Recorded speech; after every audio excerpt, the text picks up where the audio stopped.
Good morning, class family. It's a wonderful Wednesday. Let's look at our message together. Show me that you're a team and a class family. Follow along with your eyes and listen with your ears. Use your finger to point. Ready? Start in the top right hand corner with today's date, January 10th, 2024. Dear class family, today is Wednesday. We will learn a lot at school. First, we will learn letters and sounds. Next, we will go on Lexia and do literacy centers. Then we will expand our vocabulary by listening to books. Last, we will learn how to write a nonfiction book. It is a great day, love Miss Joyner. Oh, it is a great day. Let's look back and reread the message. Remember, good readers read things again. It's called rereading. They do this so their brain can understand the words on the page. Oh, and remember, good readers also read from top to bottom and left to right. Start in the top right-hand corner with today's date. I noticed the abbreviation for this month with the capital letter JAN period. What does that abbreviation stand for? We'll say it out loud. If you said January, you're right. Go ahead and pat yourself on the back. Notice the capital letter to start. Good writers and mathematicians begin each month of the year with a capital letter because it's special and important. And when good writers write abbreviations, they have a period at the end of that abbreviation. So you see the three letters in January. That's the shortened way to write it. Okay, readers, let's reread. January 10th, 2024. Dear class family, today is Wednesday. It is Wednesday, and it's a wonderful Wednesday. We will learn a lot at school. Oh, that's true, class family. We do that every day to work on being a portrait of a graduate, and we're practicing being a great communicator and collaborator. Remember to speak clearly with your mouth and listen with your ears. That's what good communicators do. Okay, we're going to see the order of what we're doing this morning in language arts. First, next, then, and last. First, we will learn letters and sounds, just like we do every day at school and kindergarten. We'll use so many resources. We'll review the letters and sounds, pictures to match the word, American Sign Language. We'll use our word walls or resource with the foundations cards. We're also going to be using our sound wall in class, the one in the back of the room, in addition to the electronic version that is projected on the smartboard, because we're using UFly, and we're going to continue pumping our brains with knowledge of letters and sounds. And get ready, dun dun dun, phonemic awareness. You know it, you love it. We're going to tap out words and figure out the beginning, middle, and ending sound and saying that whole word. And that's going to help us to become better readers and writers.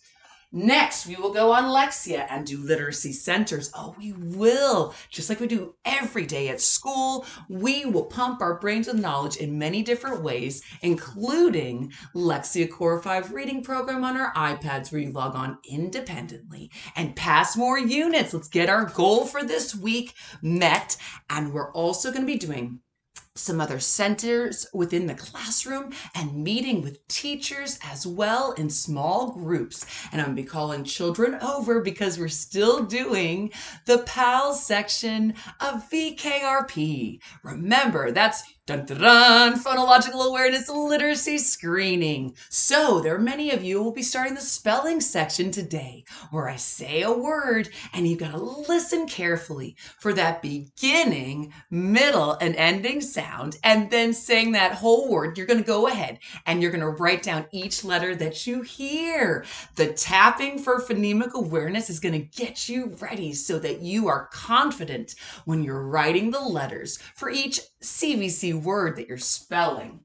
Then we will expand our vocabulary by listening to books. Okay, we're going to continue to pump our brains with knowledge. We're going to look at nonfiction texts. Remember, they teach, inform, and explain real things. We're going to expand vocabulary. We're going to see how in nonfiction text, there are different text features and important words can be highlighted in bold print in the glossary or even in the index. There's so many locations we can find important words. So as we're looking at our nonfiction text, we're going to look carefully at the text features and see, is there an important vocabulary word that's in bold print, that's darker and standing out? Is there something highlighted? We'll look in the back of the book of the glossary and see if there's something else that's important. Let's expand our vocabulary. All right, last we'll learn how to write a nonfiction book.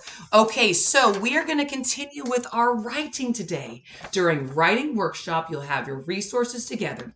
You're going to be looking back at your writing journal to see the topic you focused on, and you're going to figure out if you got those main ideas. You need 3 main points because we're going to be starting our sentences today. Remember, writers plan a new piece before writing. I'm going to show you another example of how to do that. And when you are writing, you're going to make your writing easy to read.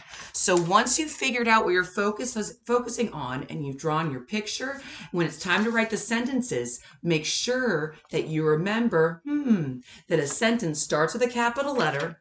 It tells a complete idea. There's finger spaces between the words so the words don't smush together. You're going to write a letter for each sound as you're sounding it out, and tapping will help you in addition to resources like our alphabet chart and word wall. And you're going to put punctuation mark at the end, like a period. We're going to be writing telling sentences for your nonfiction book. It is a great day. Love Miss Joyner. It is a great day. It's fantastic. Get your fans ready. Fantastic. Our do you like question of yes or no answers in our T-chart for today is, do you like blue jays? Well, do you? Oh, look at this bird. Do you like blue jays? Think about your answer and get ready to be a great communicator and share your reason why. Do you like blue jays?